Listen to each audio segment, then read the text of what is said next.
University మంచి భవిష్యత్తు కోసం తెలుగు విద్యార్థులు ఇష్టపడే యూనివర్సిటీ. కాల్ 9059052378 9059052379. నమస్తే, నేను Kavitha. Welcome to iDream social spotlight with కవిత.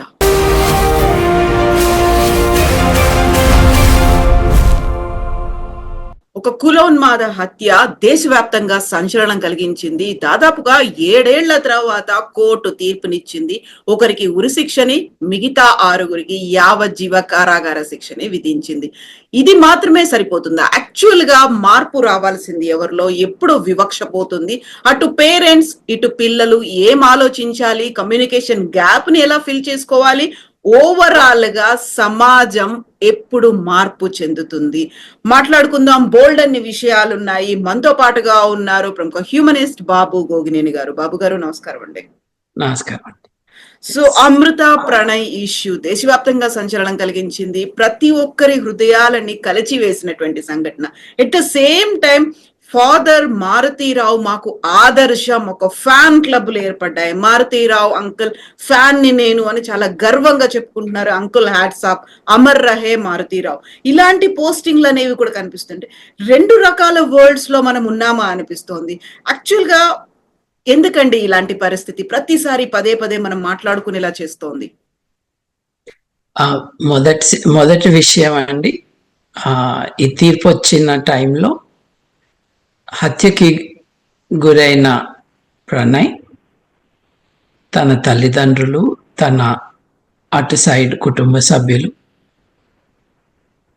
తను ప్రేమించి పెళ్లి చేసుకుని తను వెళ్ళిపోయాక ఒంటరిగా ఉంటూ చాలా కాలం వారిద్దరి బిడ్డని పోషించుకుంటున్న అతని ఫార్మర్ వైఫ్, వారి బిడ్డ, వీరందరినీ మనం ఫస్ట్ తలుచుకోవాలండి. ఎందుకంటే వీరందరూ విక్టిమ్స్.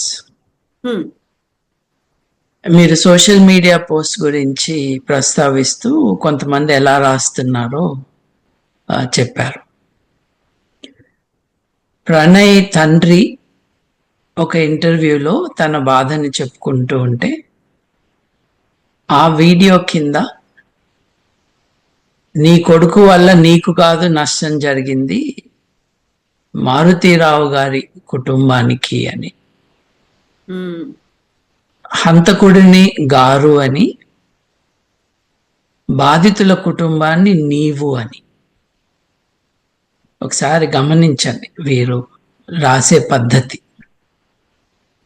ఒక ప్రవచనకారుడి గారి కూతురు గారు టీవీలో, యూట్యూబ్ ఛానల్స్లో యాక్టివ్గా డిస్కషన్స్ కండక్ట్ చేసే ఒక ఆవిడ లవ్వు గివ్వు అంట చూడు ఎక్కడి దాకా వచ్చింది అనే అర్థం వచ్చేటట్టుగా, ఏది టెంపరరీ లవ్ అంట. మనం చంపేస్తే టెంపరీయే కదా లవ్. ఎంతమందికి కష్టం తీసుకొచ్చింది అంటే అమృత అనే అమ్మాయే తప్పు చేసింది అని. ఏమి తప్పు చేసింది అని అంటే వీళ్ళందరి దృష్టిలో నిజంగా అమ్మాయి తన చాయిస్ని ఎక్సర్సైజ్ చేసిందని మాత్రమే కాదు, తన కులాన్ని వదిలేసి సమాజంలో తక్కువ కులం అనుకునే వ్యక్తిని పెళ్లి చేసుకుంది అన్నదే వీళ్ళ కోపం, అక్కసు, ద్వేషం. వీళ్ళందరూ కులోన్మాదులు. ఆ మాట చెప్పలేరు కాబట్టి ఓపెన్ గా చెప్తే, ముఖ్యంగా ప్రణయ్ అనే వ్యక్తి మాల కుటుంబానికి చెందినవాడు కాబట్టి రేపు ఎస్సీ ఎస్టీ అట్రాసిటీస్ కేసు వస్తుందేమో అని భయమేసి అమృత మీద దాడి చేస్తాడు. చూడండి, నువ్వు చేసిన తప్పు కారణంగా అతను చనిపోయాడు, అతని తల్లిదండ్రులకి బిడ్డ లేకుండా పోయింది పరిస్థితి, నీకు భర్త లేకుండా అయింది, నీ నుదుటి బొట్టు చెరిగిపోయింది, నీ తల్లికి కూడా అదే, నీ తల్లికి కూడా అదే అయింది, ఆ బాబుకి తండ్రి లేకుండా. అంటే ఈ అమ్మాయి బాధితురాలా? ఈ అమ్మాయి ఇదంతా చేసిందా పాపం? ఉమ్, నేనైతే ఇవాల్టి మాట కాదండి, ఎప్పుడైతే తన తండ్రి చేసినది తను కండెమ్ చేస్తూ స్ట్రిక్టెస్ట్ పనిష్మెంట్ తండ్రికి రావాలి అని కోరుకుందో, గట్టిగా నిలబడిందో, కుల సంఘాలన్నీ మీటింగులు పెట్టుకుని ఆయనకి జేజేలు చెప్తూ ఉన్నప్పుడు ఆ అమ్మాయి ప్రవర్తన చూసి, నేను బిడ్డ ఉంటే ఇట్లా ఉండాలి అని ఓపెన్ గా రాశాను. నేను బిడ్డ ఉంటే అలాగే ఉండాలండి. తన జీవితంలో తన సహచరుణ్ణి తను ఎన్నుకుంది.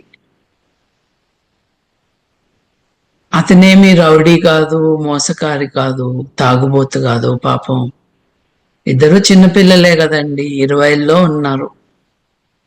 అక్కడే మెయిన్ కన్సర్న్ కూడా కనిపిస్తుంది. యాక్చువల్ గా ఏజ్ డిసైడింగ్ ఏజ్ అయినా, ఒక నిర్ణయాలు తీసుకోవాలి జీవితానికి సంబంధించి, భవిష్యత్తుకు సంబంధించి, ఒక పెళ్లికి సంబంధించి అనేది, ఆ ఏజ్ ని ఎలా యాక్సెప్ట్ చేయాలి? ప్రేమ అది వేరే చర్చ అండి. ఉమ్, ఇప్పుడు ప్రేమ అన్నది కలుగుతుందండి ఏజ్తో. ఎలా ప్రేమ? ఇప్పుడు పెళ్లి ఎప్పుడు అన్నది నిర్ణయం తీసుకోవాలి. ప్రేమ అన్నది న్యాచురల్ గా వస్తుంది. Um, it is link to hormones, it is link to you liking someone. ఒక పర్సనాలిటీ, పర్సన్, వారి బాడీ, ఇవన్నీ కూడా they form inputs to your liking or disliking someone. అది వాస్తవం. ఉమ్, కాకపోతే ఎవరితో రెస్ట్ ఆఫ్ ద లైఫ్ గడపాలి అన్నది మెచ్యూరిటీతో వస్తుంది అని మామూలుగా అందరం అనుకుంటాం. అవును. కానీ ప్రధానమంత్రి, రాష్ట్రపతి ఎవరు ఉండాలి అని నిర్ణయించే ఎలక్షన్లలో ఓటు వేయటానికి వచ్చే ఏజ్ తర్వాతనే కదా పెళ్లికి అర్హత ఏజ్. అంటే దేశానికి నాయకులు ఎవరో నిర్ణయించవచ్చు, కానీ తన జీవిత భాగస్వామిని నిర్ణయించడానికి మాత్రం ఆ ఏజ్ సరిపోదా? తప్పులు జరుగుతాయి, ఒప్పులు జరుగుతాయి. వీళ్ళిద్దరి పెళ్లిలో ఇబ్బంది ఏమొచ్చింది? బయట వాళ్ళు చంపేశారు కదా పాపం. ఆ కుర్రాడిని చంపిన కారణంగా ఆ మ్యారేజ్ అంతమైంది. వాళ్ళిద్దరి మధ్య మనస్పర్ధలు కాదు. ఆమె కడుపులో వారి బిడ్డ ప్రాణం పోసుకుని ఉండగా చంపేశారు. సో బాధితులు ఎవరు, బాధితురాలు ఎవరు అన్నది మర్చిపోయి ఈ కులోన్మాదులంతా కూడా కులానికి వ్యతిరేకంగా, కులం యొక్క కట్టుబాట్లకి, ఆ నిచ్చెన మెట్ల సమాజంలో నిచ్చెన ఎక్కటానికి కురవాడు ప్రయత్నం చేశాడు అని ద్వేషంతో మాట్లాడుతున్నారు. అది we have to recognise the larger problem. వాళ్ళు బాగానే ఉన్నారండి, వాళ్ళు చక్కగా ఉన్నారు జంట. వాళ్ళు వీడియోస్ రిలీజ్ చేశారు. ఆ వీడియోస్ చూసి ఆ హంతకుడు తండ్రి కోపం వచ్చిందంట. ఎవరినైతే గారు గారు అని అందరూ సంబోధిస్తున్నారో, ఎవరైతే ఐఎస్ఐ ఏజెంట్లని ఎంగేజ్ చేసి తన అల్లుడిని చంపించాడో, ఎవరైతే సుపారీ కాంట్రాక్ట్ కిల్లింగ్ చేయించాడో అతన్ని గారు అని సంబోధించటం, అతన్ని చనిపోయినప్పుడు, అతను ఆత్మహత్య చేసుకున్నప్పుడు, అంకుల్ మీరు అమర్ రహే, తండ్రి ఎలా ఉండాలో మీరు చూపించారు, మీరు సింహం. ఇది మనకి ఏం చెప్తుందంటే, ఒక alarming snapshot of society మనకిస్తుంది. కొంతమంది చచ్చిపోయాడు కానీ పోతూ పోతూ అమ్మాయిని కూడా చంపేస్తే పోయేది. ఆ టైంలో అండి ప్రణయ్ చనిపోయిన తర్వాత తను క్యారీయింగ్, తన కోసమే హాస్పిటల్కి వెళ్ళారు అనుకున్నప్పుడు కూడా వినిపించినటువంటి ఇంకొక దుర్మార్గమైనటువంటి సజెషన్, వాదన అనుకోవాలో, అబోర్షన్ చేయించుకుంటే అయిపోతుంది కదా. ఆ తండ్రి అడిగింది అదే. హ్మ్. తండ్రి మీద ఎట్లా అయితే హత్యా నేరం మోపారో, ఆ హత్యని ఎనేబుల్ చేసే సాంస్కృతిక వాతావరణం, ఇంక్లూడింగ్ నేను ఇప్పుడు చెప్పిన ఒక మాజీ ప్రవచనకారుడి కూతురు దగ్గర నుండి, టీవీ యూట్యూబ్ ఛానల్స్ లో ప్రోగ్రాములు చేసే ఆమె దగ్గర నుండి, ఈ మారుతీరావు ఫ్యాన్స్ అసోసియేషన్ వారు ఎవరైతే ఉన్నారో వారందరిపైన కూడా ఎస్సీ ఎస్టీ అట్రాసిటీస్ కేసు పెట్టాలి, పెట్టచ్చు కూడా. ప్రణయ్ యొక్క తల్లిదండ్రులు పూనుకుని ఆ పని చేయాలి. వాళ్ళు ఎంత అమృతాన్ని అన్నా కూడా వాళ్ళు ఎవరిని అంటున్నారో చాలా క్లియర్గా తెలుస్తుంది. ఇది తెలివి అనుకుంటున్నారు వాళ్ళు. కానీ ఈ నేరంలో భాగస్వామ్యం ఇది ఆ కల్చరల్ అట్మాస్ఫియర్ క్రియేట్ చేయడంలో కులోన్మాదానికి ఒక స్ట్రాంగ్ రోల్ ఉన్నది.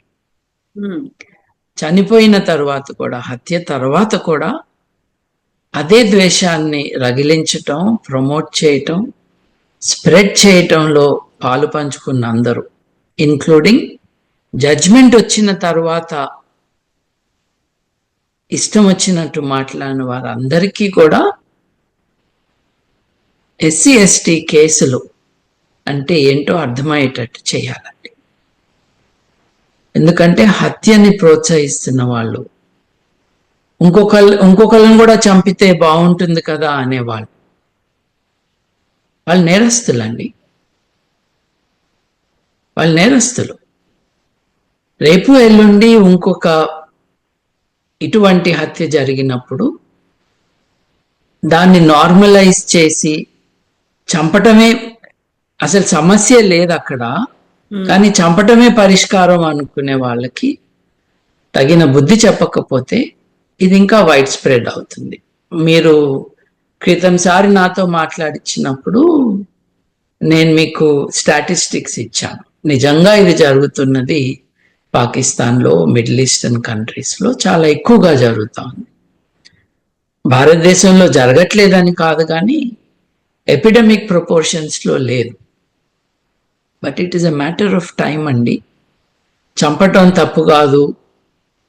కులం యొక్క లిమిట్స్, కులం ఇంపోజ్ చేస్తున్న లిమిట్స్ని అతిక్రమించి పెళ్లి చేసుకుంటే వాటిలో ఆ జంటలో లోవర్ కాస్ట్ అని వాళ్ళు అంటున్న వారిని హత్య చేయాలని ఆ భావన, ఆ ఉద్దేశం నార్మలైజ్ చేస్తూ ఉన్నప్పుడు తక్షణం చర్యలు తీసుకోకపోతే ఇది చాలా వైడ్గా యాక్సెప్టబిలిటీ వచ్చే స్టేజ్కి వెళ్తుంది. ఆ తర్వాత ఇటువంటి హత్యలు ఇంకా ఎక్కువ అవుతాయి. ఇప్పుడు ప్రణయ్ హత్య తర్వాత చాలా హత్యలు జరిగినాయి కదా, ఇటీవల కూడా జరిగింది. దేన్నైతే వారు పరువు హత్యలు అంటున్నారు, వాటికి కారణం నేను అనుకోవటం కులానికి వ్యతిరేకంగా ఒకప్పుడు ఉండే ఉద్యమాలు చచ్చుబడిపోవటం. అంతేకాకుండా రాజకీయ నాయకులు ఇప్పుడు కులాలని ప్రమోట్ చేసుకుంటూ కులాలని సామాజిక నేరంగా పరిగణించకుండా అది ఒక సామాజిక వర్గంగా పరిగణిస్తూ వారిని ఓట్ బ్యాంక్స్గా మలుచుకుంటున్నారు చూడండి, అది కారణం. దీంట్లో తిలాపాపం తలా పిడికడు అన్నట్టుగా దీంట్లో అందరికీ భాగస్వామ్యం ఉందండి. కులంలోనే పెళ్లిళ్ళు చేసుకోవాలి, అదే పెళ్లి చేసుకునే పద్ధతి ఇంకో రకంగా చేసుకోకూడదు అని ఒక సోషల్ ఇన్సెస్ట్, సామాజిక శాస్త్రంలో, సోషియాలజీలో దాన్ని సోషల్ ఇన్సెస్ట్ అంటారు. అటువంటిది ప్రమోట్ చేయటం, పిల్లలు ఓటు వేసే హక్కున్న పిల్లలే దేశంలో రాజకీయ నాయకుల్లో ఎవరు ప్రధానమంత్రినో రాష్ట్రపతినో అయ్యే ఎలక్షన్లలో పాలు పంచుకునే వయసు రీత్యా అర్హత పొందిన వారే తమ జీవిత భాగస్వామిని ఎంచుకోనివ్వకపోవటం అన్నది వారి ప్రాథమిక హక్కులకే భంగం కలిగించేది. నేను క్రితంసారి మీకు ఇంటర్వ్యూలో సుప్రీంకోర్టు జడ్జిలు ఎటువంటి తీర్పుని వెలువడించారో కూడా చెప్పాను. నేను రేరెస్ట్ ఆఫ్ రేర్ కేసెస్గా ప్రతి so called honour killing, there is no honour in killing, but ప్రతి పరువు హత్యలో భాగస్వామ్యం ఉన్న వారందరికీ కూడా మరణశిక్షనే విధించాలి అని భారతదేశ సుప్రీంకోర్టు జడ్జిమెంట్. వాటన్నిటినీ ధిక్కరిస్తూ ఇవాళ ఇష్టం వచ్చినట్టు మాట్లాడుతున్న వాళ్ళని కంటెంప్ట్ ఆఫ్ కోర్టు కింద కూడా వాళ్ళని అదుపులోకి తీసుకోవాలి. హత్య ఆల్ రైట్ అంటము, హత్య కాకపోతే ఇంకేం చేస్తారు అనుకుంటున్నావు అని అడగటము, ధైర్యంగా సొంత పేర్లతో రాయటము, ఇది అనానిమస్ గా కాదు, దొంగ ఐడెంటిటీస్ కాదు. It is giving us a snapshot of a society which is rapidly going downhill. దీన్ని ఆపాలండి, దీన్ని గట్టిగా ఆపాలి. దానికి ఉద్యమించటానికి సమాజం పట్ల ఒక దృక్పథం ఉన్న ఆధునికులు చర్యలు తీసుకోవాలి. సో ఇక్కడ కేవలం కులం మాత్రమే కాకుండా ఆర్థికంగా రిచ్ గా వాళ్ళు ఉన్నారు, అలాంటి వాళ్ళని కావాలని వీళ్ళు పడేస్తున్నారు. రైస్ బ్యాగ్ల కోసం మతం మార్చుకున్నటువంటి వాళ్ళు చేస్తున్నటువంటి చర్యలు ఇవన్నీ కూడా సోషల్ మీడియాలో హత్య జరిగిన దగ్గర నుంచి నిన్న తీర్పు వచ్చిన తర్వాత కూడా సోషల్ మీడియాలో వచ్చినటువంటి జడ్జిమెంట్లు ఎలా చూడొచ్చు అంటారు దీన్ని? అంటే ఇది ప్రతిదీ కేస్ బై కేస్ చూడాలి. తర్వాత ఈ జనరల్ డిఫమేషన్, ఎవరైతే మతం మార్చుకుంటే అది రైస్ బ్యాగుల కోసం మార్చుకున్నారని ఒక జనరల్ డిఫమేషన్ చేస్తున్నారు చూడండి, దాన్ని అడ్రస్ చేసే ముందు కేస్ బై కేస్ కూడా మనం చూడాలి. ప్రణయ్ తల్లిదండ్రులు వారి వేష భాషలు గమనిస్తే ఓ బస్తాను 2 బస్తాల బియ్యం కోసం వాళ్ళు మారిన వాళ్ళుగా కనిపిస్తున్నారా? వాళ్ళ మతం ఏంటో నాకు తెలియదు, కానీ మారి ఉంటే దానికోసం మారి ఉంటారా? లేదు మీరు ఊరు బయట పడేస్తే మీరు ఊళ్ళోకి రావద్దు అని అంటే కొన్ని వందల సంవత్సరాల పాటు మీ నీడ కూడా మా ఇళ్ల పైన పడకూడదు అని అంటే మీరు మా ఇంక చూడకూడదు, మా కంచంలో మీరు తినకూడదు, మేము వాడే గ్లాసును మీరు ముట్టుకోకూడదు. 2 గ్లాసుల సిస్టమ్ తెలంగాణలో ఉంది. మీరు రోడ్ సైడ్ పూరి గుడిసెలో నడుపుతున్న హోటళ్లలో మీరు అణగదొక్కబడిన కులాలు, మాలా మాదిగా ఎస్సీ ఎస్టీకి చెందిన వారు చాయ్నో కాఫీనో తెచ్చుకోవాలి అని అంటే అక్కడ డబ్బులు అక్కడ పెట్టాలి. మీరు ఇచ్చిన డబ్బులు వాళ్ళు ముట్టుకోరు, మీరు అక్కడ టేబుల్ మీద పెట్టాలి. చూరులో ఒక గుంజ పైన ఉన్న గ్లాసు తెచ్చుకోవాలి, ఆ గ్లాసులో పైనుంచి పోస్తారు, తాగేసి గ్లాస్ కడిగేసి మళ్ళీ పైన పెట్టేసి చూరులో వెళ్ళాలి. నువ్వు ఇదంతా చేసి రైస్ బ్యాగ్ అంటావేంటి? కనీసం రైస్ బ్యాగ్ కోసం మారారు అని అనుకుందాం. రైస్ బ్యాగ్ కోసం ఎవరు మారుతారండి? ఆకలితో ఉన్న వాళ్ళు మారుతారు.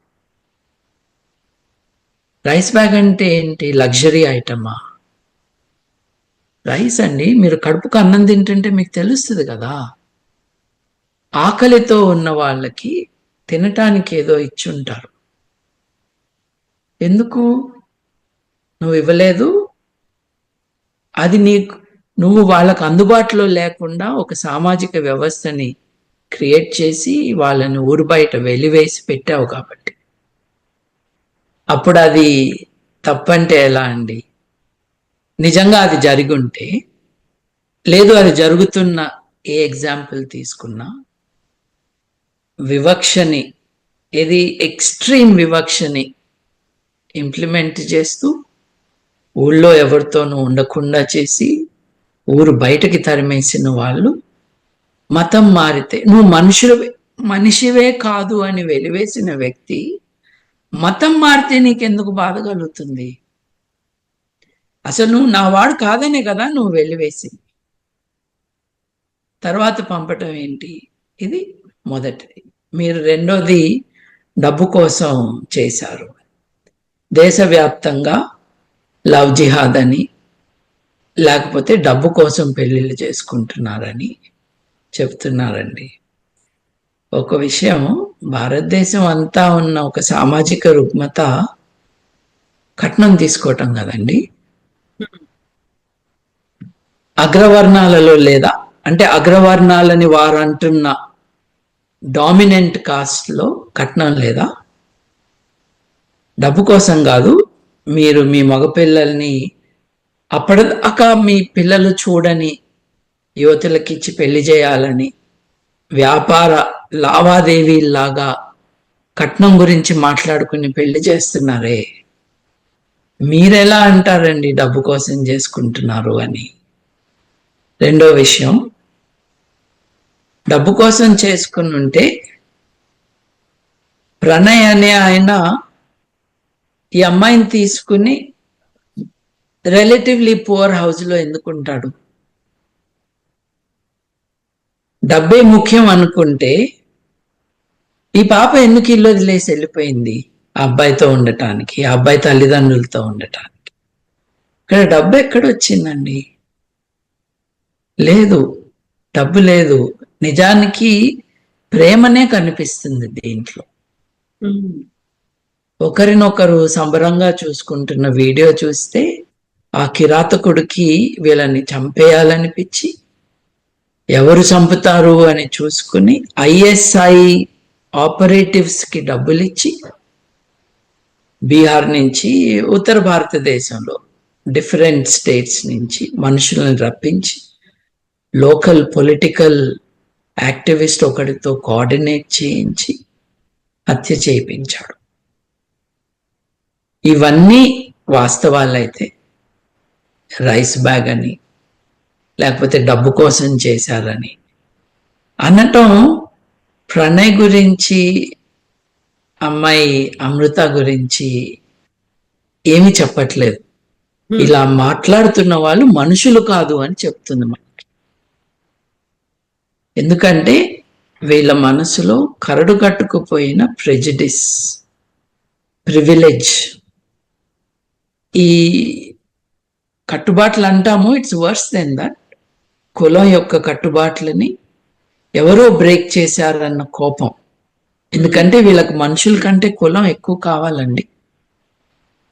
వీళ్ళు ఆధునిక భారతదేశంలో, మన రాజ్యాంగంలో, మన దేశం యొక్క ఉద్దేశం సమానత్వం, సౌభాతృత్వం.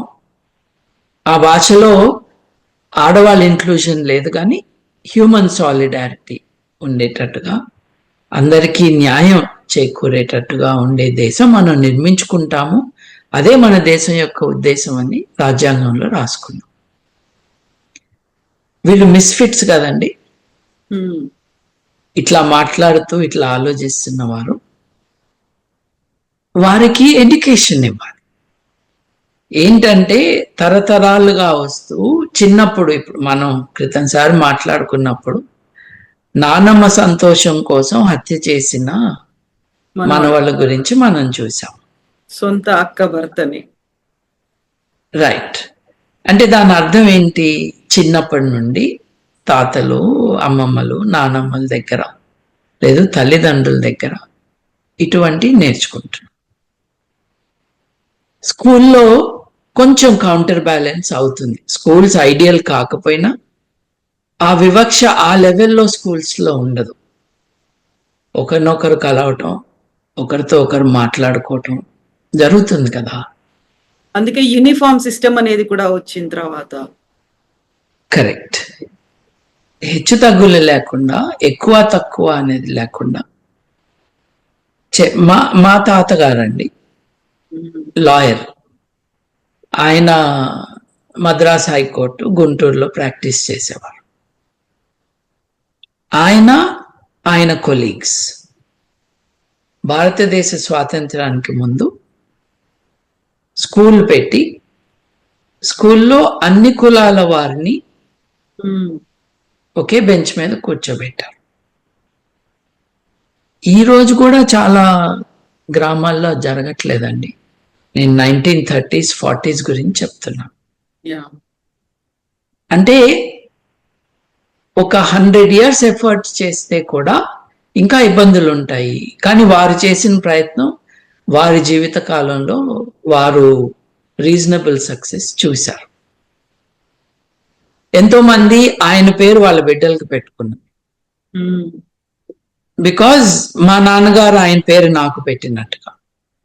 బికాజ్ సమాజంలో మార్పు తీసుకొచ్చిన కొంతమంది పట్ల వారు ఒక రెకగ్నిషన్, ఇది గ్రాటిట్యూడ్ అనొచ్చు, but more than that it is a recognition. అలా లేదు కదా ఇవాళ కులం పేర్లు తగిలించుకోవటమే పరువు అనుకుంటున్నారు కదా. సో స్వరాజ్యం వచ్చాక మారింది పరిస్థితి. రాజకీయము, కులము, మతము కలిసిపోయిన కారణంగా ఈ నెగటివ్ టెండెన్సీస్ మనకు కనిపిస్తా ఉన్నాయి. బాబు గారు, మీరు ఇప్పుడు ఒక మాట అన్నారు, ఎడ్యుకేట్ చేయాల్సినటువంటి అవసరం ఉంది. నెగటివ్ టెండెన్సీస్ అనుకున్నప్పుడు ఈ మధ్య కాలంలో కనిపిస్తున్నటువంటి సరికొత్త ట్రెండ్ అనేది మోరల్ పోలీసింగ్ అనేది. అమృత ప్రణయ్కి సంబంధించి, ప్రణయ్ చనిపోయిన తర్వాత, బాబు పుట్టిన తర్వాత అమృత తనకంటూ ఒక ఇంట్రెస్ట్ ఉంది, దాన్ని డెవలప్ చేసుకుంది, ఒక యూట్యూబ్ ఛానల్ డెవలప్ చేసుకుంది, తాను రెగ్యులర్ గా ఏ యాక్టివిటీస్ చేస్తోంది అనేది కూడా ప్రతి దాంట్లో చూపిస్తున్నారు. పర్టికులర్ గా ఈ మధ్య కాలంలో తను వేసుకుంటున్నటువంటి డ్రెస్ల గురించి కావచ్చు, తను చేస్తున్న పనుల గురించి కావచ్చు, తను ఎంజాయ్ చేస్తుంది, వెకేషన్స్ స్పెండ్ చేస్తుంది. దీంతో పాటుగా కరెక్ట్ గా జడ్జిమెంట్ వచ్చిన తర్వాత ఎంతలా అబ్జర్వ్ చేస్తున్నారంటే ఆ అమ్మాయిని, అమృత ప్రణయ్ అనే పేరు తీసేసింది, ఇప్పుడు అమృత వర్షిణి అని పెట్టుకుంది అనేది సోషల్ మీడియాలో రన్ అవడమే కాదు, డిజిటల్ ప్లాట్ఫామ్స్ అన్నిట్లలో కూడా, కొన్ని న్యూస్ ఛానల్స్ లో కూడా దాన్ని హైలైట్ చేసి చూపించడం. నిన్న తీర్పు వచ్చిన తర్వాత అమృత ఎక్కడ వెళ్ళిపోయింది, కనిపించట్లేదు, ఫోన్ స్విచ్ ఆఫ్ చేసుకుంది, సో డిటాచ్ అయిపోయిందా, తీర్పు రాగానే ఇంక వదిలేసిందా, ఆ స్టేజ్ దాకా వెళ్ళి మాట్లాడే పరిస్థితి. నిజంగా మీరు అన్నట్టుగా ఒక ఎడ్యుకేషన్ సరిపోతుందంటారా దీనికి? కరెక్ట్ ఎడ్యుకేషన్ అంటే ఈ టైప్ ఆఫ్ బిహేవియర్ మనకు ఉండదు కదండి. నేను బై ఎడ్యుకేషన్ 2, 3 ఫార్ములాస్ 5, 6 ఎక్కాలు నేర్చుకోవటం కాదు కదా. నేను అనేది విద్య, మాట, మన్నన ఇవన్నీ కూడా నేర్పించటం స్కూల్లో టీచర్లు, ఇంట్లో తల్లిదండ్రులు చెప్పటం అన్నది చాలా ముఖ్యం. ఒక multi cultural society, multi layered society, వివక్ష బాగా ఉన్న సమాజం, దీంట్లో మనం మనుషులుగా మన బాధ్యతని ఎలా నిర్వర్తించాలి, మనం ఏమి నేర్చుకుంటే కరెక్ట్గా మనం బిహేవ్ చేయగలుగుతాము అన్నది would be the essence of education. ఎందుకంటే ఈ ఫార్ములాస్ బుక్ చదివినా వస్తాయి కదా, కానీ ఈ ప్రవర్తన, వీరి వర్తన ఎలా ఉండాలి అన్నది నేర్పించే సమాజానికి వాళ్ళు they are fit for society అన్న స్టేజ్కి తీసుకురావటానికి స్కూల్ వ్యవస్థ కావాలండి, విద్యా వ్యవస్థ కావాలండి, ఆధునిక విలువలు నేర్పించాలండి. ఇకపోతే మీరు అన్నారు చూడండి, సోషల్ మీడియాలో కామెంట్స్ చేస్తూ ఉన్నారు, వీరు మోరల్ పోలీసింగ్ చేస్తున్నారు. మోరల్ పోలీసింగ్ కంటే కూడా నా దృష్టిలో వీళ్ళు స్టాకింగ్ చేస్తున్నారు. అంటే ఒకరిని వెంటబడుతున్నారు, వారి జీవితాన్ని వారి ఇష్టం వచ్చినట్టుగా మలుచుకోవటానికి అవకాశం అంటే వీళ్ళెవరు వెళ్ళి ఆ అమ్మాయిని రోడ్డు మీద అడ్డం నుంచుని ఇది చేయొద్దు అనే వాళ్ళు కాదు. కానీ ఆధునిక సమాజంలో మన లైఫ్స్ ఏమిటి అని అంటే they are partly real, they are partly virtual. ఇప్పుడు ఫోన్లోనే ప్రపంచం అంతా అందరి చేతిలోకి అందుబాటులోకి వచ్చిందండి. ఫోన్లో చాలా మంది ఫోను బయట, ఫోను లోపల బతుకుతూ ఉన్నారు. ఏదైనా ఒక వార్త చూస్తే స్పందించటము, దాంట్లో రాయటం. ఒకప్పుడు ఈ పాన్ డబ్బా దగ్గర బీడీలు కొనుక్కోవటానికి, పాన్ చుట్టించుకోవటానికి వెళ్ళి అక్కడే ఒక కాఫీ తాగి ఓ నలుగురిని కలిసి మాట్లాడుకునే అడ్డాలుగా ఉండేవి ఇటువంటి ప్లేసెస్. ఈరోజు అడ్డాలు లేవు కదండి. న్యూస్ పేపర్ కొనడానికి మీరు పాన్ డబ్బా దగ్గరికి వెళ్ళక్కర్లేదు, మీకు నెట్లో వస్తుంది. మీరు సోషలైజ్ అవ్వటానికి సోషల్ మీడియాని వాడుతున్నారు. నిజానికి అది యాంటీ సోషల్ మీడియా మోస్ట్లీ, కానీ దాన్నే వాడుతున్నారు. కొత్తగా అడ్డా ఏదైతే క్రియేట్ అయిందో అది వర్చువల్ అడ్డా అండి. చాలా మంది దాంట్లో బతుకుతున్నారు. వారి భావాలు, వారి వికారాలు అన్నీ కూడా అక్కడే ఎక్స్ప్రెస్ చేసుకుంటున్నారు. ఇప్పుడు సైబర్ చట్టం ఎందుకు ఉంది అని అంటే, దాంట్లో వీళ్ళు కాంట్రిబ్యూట్ చేస్తూ సమాజంలో అలజడి తీసుకురావటానికి, నేర ప్రవృత్తిని ముందుకు తీసుకువెళ్ళటానికి రిజల్ట్స్ గా కనిపిస్తున్నాయి. కాబట్టి that needs to be curtailed or punished. So మీరు అన్నారు కదా, ఈ అమ్మాయి తన బిడ్డతో ఆడుకుంటుంది, చూడు చూడు బొట్టు పెట్టుకుంది, విధవ కదా, చూడు నవ్వుతుంది, ఇంకా ఏడవాలి కదా అని మాట్లాడే ఈ పర్వర్జన్ ఏదైతే ఉందో, ఈ మానసిక రోగులు ఎవరైతే ఉన్నారో వాళ్ళందరినీ మనం కంట్రోల్ చేయలేమండి. రెండోది, ఐ హోప్ అమృత అవన్నీ చూడరు అని. ఇప్పుడు ఆకతాయిలు, మానసిక రోగులు, ఇష్టం వచ్చినట్టు మాట్లాడేవారు, వీరందరూ తమ పైత్యాన్ని బయట పెట్టుకుంటుండంటే నా గురించి వేరే వారు ఏమనుకుంటున్నారు అన్న కుతూహలం లేదు, సంబరం విక్టిమ్స్ కు ఉండదు కదండి. పాపం ఆవిడ విక్టిమ్ దీని అంతటికి. ఇప్పుడు నా పర్సనల్ హ్యాబిట్ అండి, నేను టీవీలో మాట్లాడినా, ఇట్లా డిస్కషన్ లో పాల్గొన్నా, ఆ డిస్కషన్ కింద కామెంట్స్ వచ్చేవి నేను చాలా చాలా రేర్ గా చూస్తాను. నాకు అవసరం లేదు. ఎందుకు అవసరం లేదనంటే, నాతో చర్చ చేసే వాళ్ళు స్టూడియోలో నాతో మాట్లాడారు కదా, లేదు ఒక యాంకర్ గారు నాతో మాట్లాడించారు కదా, నా సంభాషణ అక్కడే. దాని కింద బూతులు తిట్టడానికో, లేకపోతే వన్ లైన్ లో నువ్వు తప్పు చెప్తున్నావనో నువ్వు ఒప్పు చెప్తున్నావనో వచ్చిన వారు ఆ సంభాషణలో భాగం కాదు. నేను రాజకీయ పార్టీ నడపట్లేదు కదా, నా వెనక ఎంతమంది ఉన్నారో నాకు అవసరం లేదు. నా భావం నేను చెప్తున్నాను అంతే. బాబు గారు, ఇక్కడ ఇంకొక అబ్జర్వేషన్, ఇప్పుడు నడుస్తున్నటువంటి ఒక ట్రెండ్ అని కనుక చూసినట్టయితే, నిన్న తీర్పు వచ్చిన తర్వాత ఒక 6 కుటుంబాల లెక్క చెప్తున్నారు. అక్కడ అమృత, ప్రణయ్ వాళ్ళ ఫ్యామిలీ చెప్తున్నారు, మారుతిరావు గారు ఆత్మహత్య అంటే మొత్తంగా 8-9 ఫ్యామిలీలు ఎఫెక్ట్ అయ్యేలా చేసింది అనేది ఒక రకంగా ఆమెను తిట్టడమే కాదు, శాపాలు పెడుతున్నటువంటి పరిస్థితి కనిపించింది. నిన్నది కోర్టు ఆవరణలో చూసాం.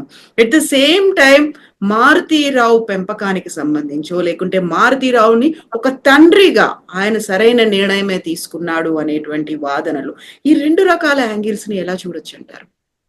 ఎలా అండి, మన క్రిమినల్ లా చట్టం నేరాలని నిర్ణయించే క్రిమినల్ లా ఏదైతే ఉందో దాని ఆధారంగానే చూడాలి ఇవి. ఇప్పుడు నేరాన్ని ప్రోత్సహిస్తూ బాధితులనే దాడి చేస్తూ ఉన్న వారిని క్షమించకూడదు. 6 కుటుంబాలు 9 కుటుంబాలు, నువ్వు హత్య చేయకపోతే అసలు ఎవరికి ఏమీ అయ్యేది కాదు కదా. నువ్వు హత్య చేయిస్తే అది ₹1,00,00,000 ఇచ్చి, లేదు ₹1,00,00,000కి బేరం మాట్లాడుకుని నువ్వు చేసిన కారణంగా కదా ఇదంతా అయింది. ఇప్పుడు ఆత్మహత్య చేసుకున్నా, బతికి ఉన్నా, ఆ హత్యకి కారకులు ఎవరు, దాని ఇన్స్టిగేటర్స్ ఎవరు, దాని ఫైనాన్సియర్ ఎవరు, కాంట్రాక్ట్ కిల్లర్స్ ని తీసుకొచ్చింది ఎవరు, ఆ వ్యక్తిని కదా మీరు ఐడెంటిఫై చేసి దీని అంతటికీ కారణం ఆ వ్యక్తి అని అనాల్సింది. ఇప్పుడు నువ్వు ఆత్మహత్య చేసుకున్నావు, నీ భార్య నుదుటి మీద బొట్టు చెరిగిపోయింది, దానికి కారణం నీ కూతురు. నువ్వు ఆత్మహత్య చేసుకోకపోతే నీ భార్య విధవరాలు అయ్యేది కాదు. నువ్వు హత్య చేయించకపోతే నీ కూతురు విధవరాలు అయ్యేది కాదు. నీ మనవడు తండ్రి లేకుండా ఉండేవాడు కాదు. నువ్వు ఎవరిని చంపావో ఆ కుటుంబంలో ఆ అబ్బాయి తల్లిదండ్రులకి జీవితకాల క్షోభ ఉండకుండా ఉండేది. ఇది కదా మాట్లాడాల్సింది. ఆదర్శవంతమైనటువంటి తండ్రి మారుతీరావు ఈ స్టేట్మెంట్స్ ఎట్లా చూస్తారు మీరు? ఏం చెప్తారు? ఎట్లా మారుతీరావు రోగినో దీన్ని సపోర్ట్ చేసే వాళ్ళు కూడా మానసిక రోగులే. అతను పెద్ద నేరస్తుడైతే వీళ్ళు చిన్న నేరస్తులు. ఎందుకంటే వీళ్ళు ఎవరికి ఫైనాన్స్ చేయలేదు, కత్తి చేతిలో పట్టుకోలేదు. అతను చేతికి రక్తం అంటకుండా డబ్బులున్నాయి కాబట్టి ఎవరికో డబ్బులు ఇచ్చి చేయించాడు. దారుణమైన నేరం చేయించాడు. ఎటువంటి నేరం అంటే మరణశిక్ష విధించింది కోర్టు ఈ దేశ చట్ట ప్రకారం.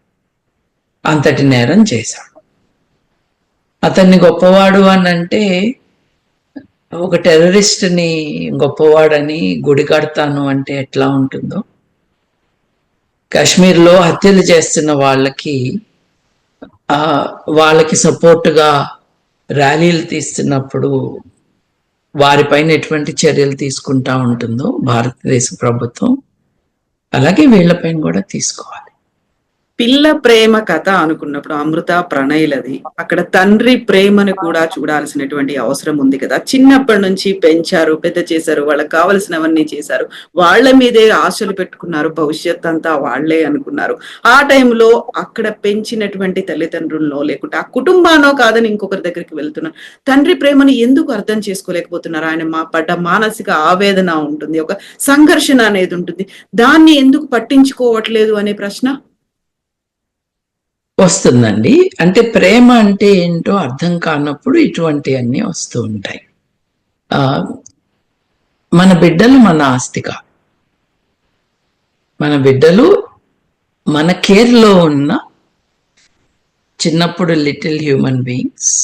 వారు పెరుగుతున్న కొద్దీ వారి పర్సనాలిటీ వాళ్ళు డెవలప్ చేసుకుంటారు.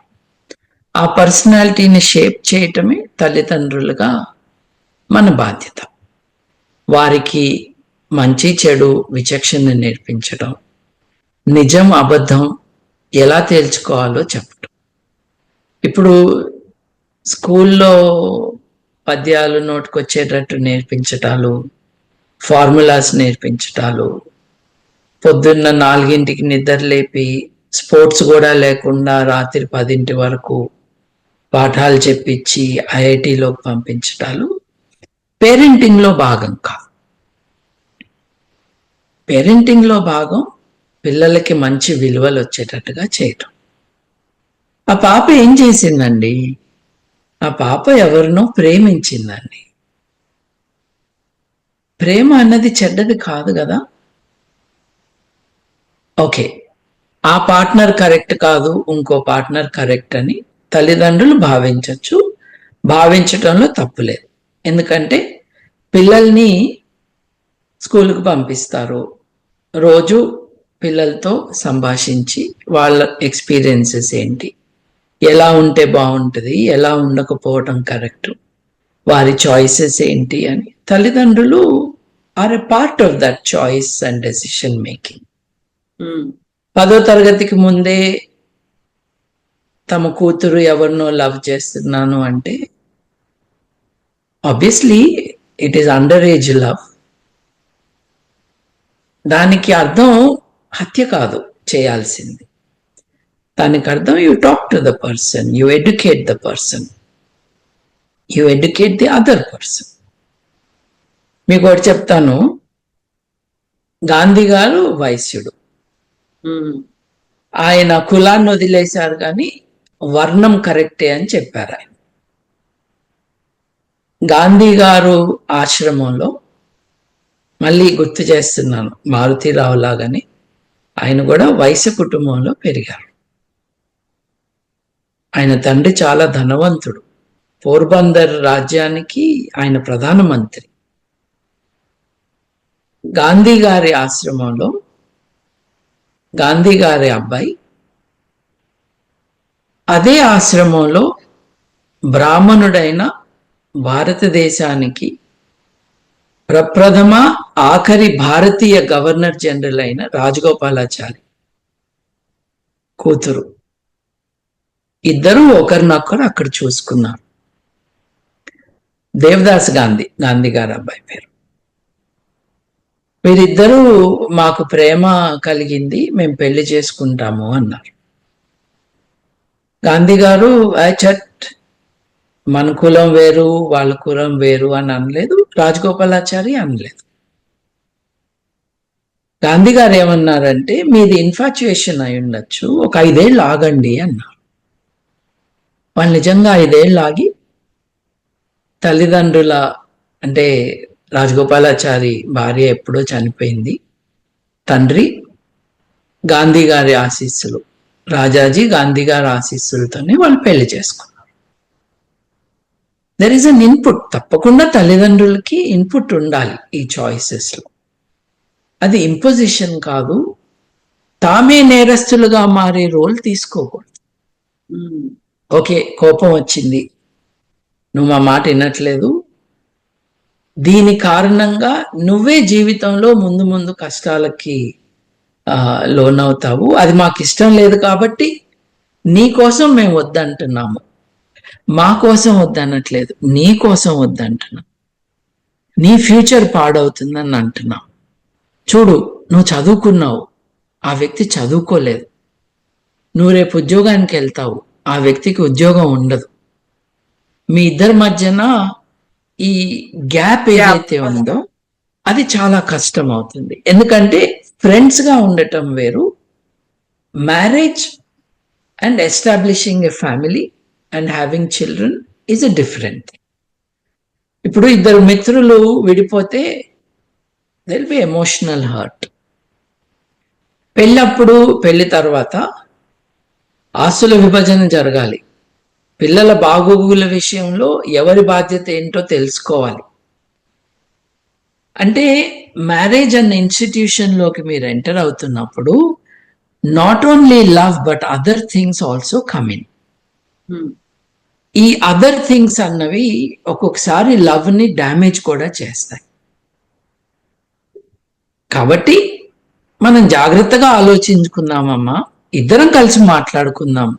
ఇప్పుడు అబ్బాయి కానీ అమ్మాయి కానీ ఇద్దరిలో ఎవరు శత్రువులు కాదు, మనం కలిసి let us discuss and decide అని చేసి ఉండొచ్చు కదా. అలా చెయ్యాలి కదా. పిల్లలు ఎందుకు తప్పు చేయరండి, చేస్తారు. మీరేం చేశారు, మీ పిల్లలకి జ్ఞానం రావాలి, విచక్షణ రావాలి అని పెంచి స్కూలుకు పంపించి విద్య నేర్పించి సమాజం కోసం రెడీ చేశారు. ఆ నేర్చుకున్న రిలేటివ్ మెచ్యూరిటీతోనే వారు ఒక నిర్ణయం తీసుకుంటున్నారు. అది తప్పు కాకుండా చూసే బాధ్యత తల్లిదండ్రులకు ఉంటుంది. అని హత్యలు చేసే వరకు, లేకపోతే వెలివేయటం వరకు, అసలు నీకు ఆస్తినే ఇవ్వం పో అని పనిష్ చేస్తామనే వరకు రావటం అన్నది ఆశ్చర్యం. ఇప్పుడు ప్రేమ లేని కారణంగా పిల్లల్ని కంట్రోల్ చేస్తున్నాం. ప్రేమ ఉన్న వాళ్ళు తమ బిడ్డల్ని అపురూపంగా చూసుకుంటారు, తప్పులు చేయకుండా హెల్ప్ చేసే ప్రయత్నం చేస్తారు. ప్రేమ అంటే అదే కదా, ఒక బాధ్యత. ఎగ్జాక్ట్లీ. ఇప్పుడు ప్రేమ లేని కారణంగా కంట్రోల్ చేస్తున్నారు అనుకున్నప్పుడు అమృత ప్రణయ్ ఇష్యూ సంబంధించి ప్రణయ్ హత్య తర్వాత ఎన్నైతే కథనాలు వచ్చాయో, డాక్యుమెంటరీలు కూడా అన్నీ వచ్చాయి. యాక్చువల్ గా what is good, what is bad అనేది, పిల్ల ప్రేమ, సైకాలజీలు, సమాజం, వివక్ష, వీటన్నిటి గురించి కూడా మాట్లాడుకునేటువంటి ఒక పెద్ద చర్చ జరిగినప్పుడు సినిమాలు కూడా వచ్చాయి. తండ్రికి సంబంధించినటువంటి ప్రేమను చూడాలి అనేది అక్కడ ఒక రకమైనటువంటి క్లియర్ డివిజన్ లాగా కనిపిస్తుంది. ఎస్, వీళ్ళు తప్పు, ఇది కరెక్ట్, ఈయన చేసిందే కరెక్ట్ అనేటువంటి వాదనలు, దానికి సంబంధించి కొన్ని ఎవిడెన్సెస్ ని, సైకాలజీని, సమాజాన్ని అంతా చూపించి అక్కడ ఏ ప్రేమను చూడాలి, ఈ పిల్ల ప్రేమను చూడాలా, తండ్రి ప్రేమను చూడాలా, ఈ రకమైనటువంటి చర్చ యాక్చువల్ గా ఏం జరగాలి? ప్రాబ్లం ఎక్కడొచ్చిందంటే అండి, దాన్ని ప్రేమ అనటంలో వచ్చింది ప్రాబ్లం. ఇప్పుడు చాలా మంది సినిమా వాళ్ళు, మీరు డాక్యుమెంటరీస్ అన్నారు, సినిమానే తీశారుగా, మర్డర్ సినిమా. చాలా మంది డిస్కషన్ ని వారి తెలివి తక్కువతనం కారణంగా లేదు వారి బుద్ధి లేనితనం కారణంగా, లేదు బాధ్యత లేని కారణంగా మారుతిరావు చూపించింది ప్రేమ అన్నారు. మీరు రెండింటినీ ప్రేమ అన్నాక ఈ డిస్కషన్ సాధ్యమైంది. It's un unnatural discussion, it's a wrong discussion. ఎందుకైంది? నువ్వు దాన్ని ప్రేమ అన్నావు కాబట్టి, నీకు బుద్ధి లేదు కాబట్టి. తండ్రి ప్రేమ అని ఎలా అంటావు? నీ కూతురికి భర్త లేకుండా చేశావు. Rarest of rare crimes commit చేయటానికి ఫైనాన్స్ చేశావు. ఫైనల్ గా నీ భార్యకి భర్త లేకుండా నువ్వు చచ్చిపోయావు. ఇది ప్రేమనా? ఇది ప్రేమ అన్న వాళ్ళ ఇళ్లలో ఎలా బతుకుతున్నారు మగవాళ్ళు, ఆడవాళ్ళు, పిల్లలు అని ఒకసారి చూసుకుంటే ఈ రోగుల నుండి వాళ్ళకి రక్షణ కల్పించాలి. ఇది ఎలా ప్రేమ? కసబ్ భారతదేశం మీద ప్రేమతో దాడి చేశాడండి. ఇంగ్లీష్ వాళ్ళు భారతదేశం మీదకి వచ్చింది ప్రేమతోనండి. ఔరంగజేబు దక్కన్ మీదకి వచ్చింది దక్కన్ మీద ప్రేమతోనండి. నేరానికి మీరు ఒక పూత పూసి మీ సినిమా కోసమో మీ నాన్సెన్స్ చెప్పటానికో, లేకపోతే ఒక అణగదొక్కబడిన కులం వాడు వచ్చి మేము పై కులాలంటున్న వాళ్ళని పెళ్లి చేసుకున్నాడన్న కోపం రగిలిపోతూ ఉన్న కారణంగా ఇలా మాట్లాడుతున్నా. డెఫినెట్లీ అది ఉందండి.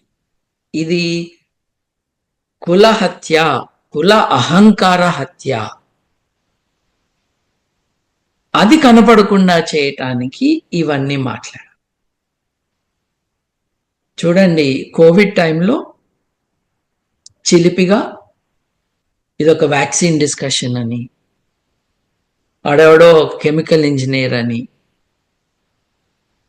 ఈ కొబ్బరి నూనె అమ్ముకునే వాడిని ఒకరిని తీసుకొచ్చి డిస్కషన్ని ఇంకొక డైరెక్షన్లోకి మలచడానికి చాలా మంది ఇర్రెస్పాన్సిబుల్ గా బిహేవ్ చేశారు విత్ నో కాన్సిక్వెన్సెస్. పచ్చడి అమ్ముకునే వాడికి 100 కోట్ల రూపాయల ఆదాయం వచ్చేటట్టు చేశారు రాజకీయ నాయకులు. అంటే ఒక ఉపద్రవంలో చేపలు పట్టడానికి దిగుతున్నారు వీళ్ళు. దీంతో నేను ఏదో ఒకటి చేయొచ్చు అని. వాళ్ళు దీన్ని ప్రేమ అంటుంటే మనం దాని గురించి చర్చ ఏంటండి? ఎలా ప్రేమ? ప్రేమ అంటే ఏంటి? నీ పిల్లల్ని నువ్వు ఆస్తి అనుకోవటం ప్రేమనా? నీ పిల్లల్ని కాపాడటం ప్రేమనా? కాపాడటం అంటే బంధించటం కాదు. వారితో మాట్లాడి వారికి నేర్పించి, ఒక్కోసారి ఇన్ని చేసినా కూడా పిల్లలు. అండ్ ఇంకొకటి, మీరు చట్టంతో వాదించట్లేదుగా. మీరు టీవీ ఛానల్లో మాట్లాడుకుంటున్నారు. చట్టం చాలా క్లియర్గా ఉంది కదా, సుప్రీంకోర్టు జడ్జిమెంట్ చాలా క్లియర్గా ఉంది కదా. నువ్వు చేసిన పరువు హత్య రేరెస్ట్ ఆఫ్ రేర్ క్రైమ్స్, దీనికి మ్యాండేటరీ డెత్ పెనల్టీ ఉండాలి అని జస్టిస్ మార్కండే కట్జు గారు చెప్పారు. చెప్పడం అంటే తీర్పు ఇచ్చారు. తీర్పు ఇవ్వటమే కాదు, ప్రతి ప్రతి డీజీపీకి, ప్రతి పోలీస్ స్టేషన్కి, ప్రతి కోర్టుకి ఆర్డర్ వెళ్ళాలి అని తీర్పులో భాగంగా ఇచ్చారు. అంటే ఈ దేశంలో సుప్రీంకోర్టు ఆజ్ఞలు, తీర్పులు కూడా చట్టమే. చట్టమే. హత్య నేరం. హత్య చేసిన వాడికి ప్రేమ ఉందంటావేంటి? బుద్ధి లేనోడా?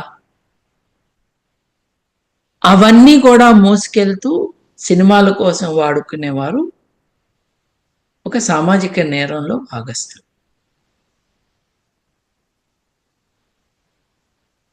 ఎస్ బాబు గారు, థ్యాంక్ యూ సో మచ్ అండి. మళ్ళీ ఒక కంక్లూడింగ్ పాయింట్ చెప్పుకోవాలి అంటే ఇలాంటివి జరగకుండా ఉండాలి. ఉరి సరైందే, కాకపోతే ఇంతకు మించినటువంటి చర్యలు తీసుకోవాల్సినటువంటి అవసరం ఉంది. ఇంకోసారి జరగకుండా చూడాలి. ఇలాంటివన్నీ వినిపిస్తూనే ఉంటాయి. నిజంగా మీరు చెప్పినట్టుగా ఎస్ అండి. ఒక విషయం అండి, ఉమ్, నేను మానవవాదిని. నేను మానవ హక్కుల గురించి ఆలోచన అందరము చేయాలి అనేవాడు. ఉమ్, ఆధునిక పద్ధతులలోనే శిక్షలు ఉండాలి అని నమ్మేవాడు. ప్రపంచంలో మెజారిటీ దేశాల్లో ఇవాళ మరణ శిక్ష అమలులో లేదు. పుస్తకంలో ఉన్నా కూడా, శిక్షా స్మృతుల్లో ఉన్నా కూడా అమలు జరగటం దాదాపుగా ఆగిపోయింది. మరణ శిక్ష గురించి కూడా ఆలోచించాలి. శిక్ష పడాలన్న దాంట్లో ఎటువంటి అనుమానం లేదు. అత్యంత కఠినమైన శిక్ష పడాలన్న దాంట్లో కూడా అనుమానం లేదు. ఉమ్, లైఫ్ సెంటెన్స్ మీన్స్ లైఫ్ అని ఇప్పుడు కాస్త గట్టిగా మాట్లాడుతూ ఉన్నారు. కొన్ని సెంటెన్సెస్ కి డెత్ పెనాల్టీ మ్యాండేటరీగా ఇవ్వాలి అని అంటున్నారు. ఉమ్, ఎందుకు ఇవ్వాలి?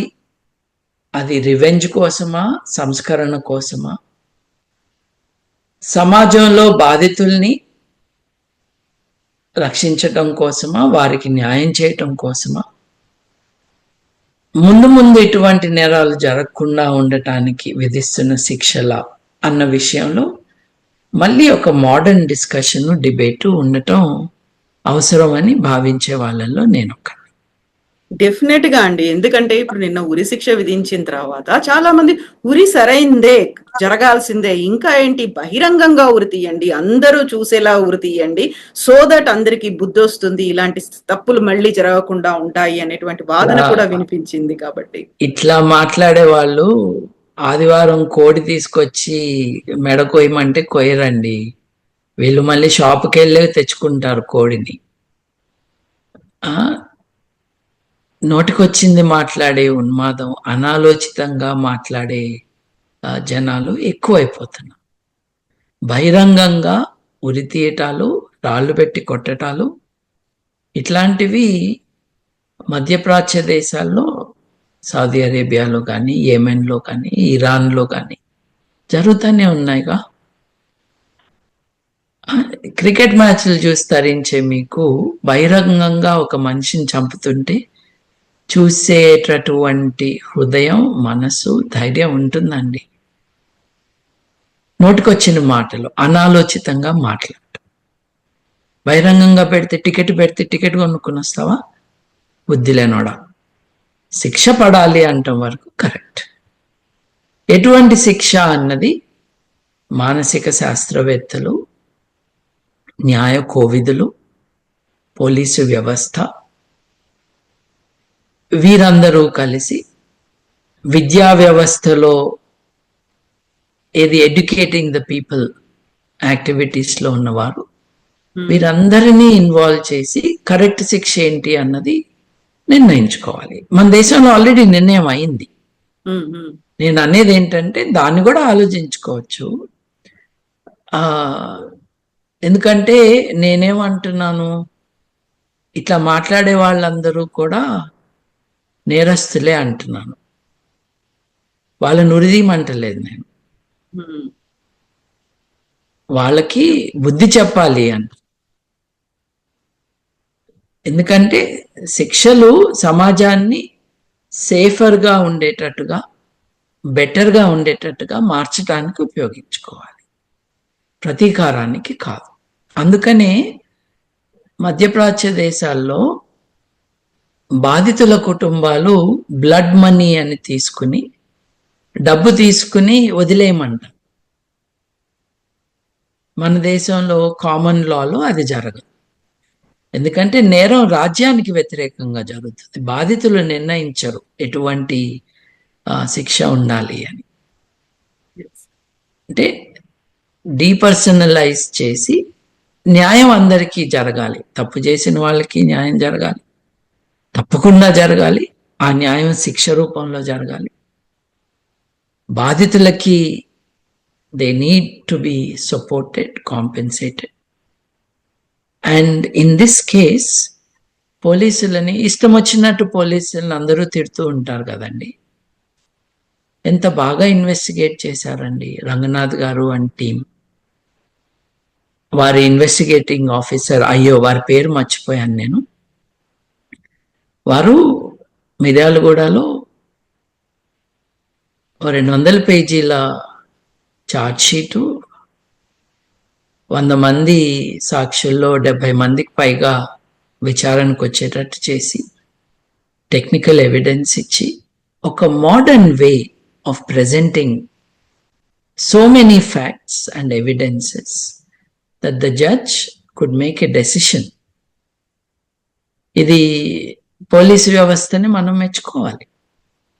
They did something and fairly quickly. మీరు 7 సంవత్సరాలు అన్నారు, 20 ఏళ్లకు కూడా శిక్షలు పడని చాలా నేరాలు ఉన్నాయి కదండి.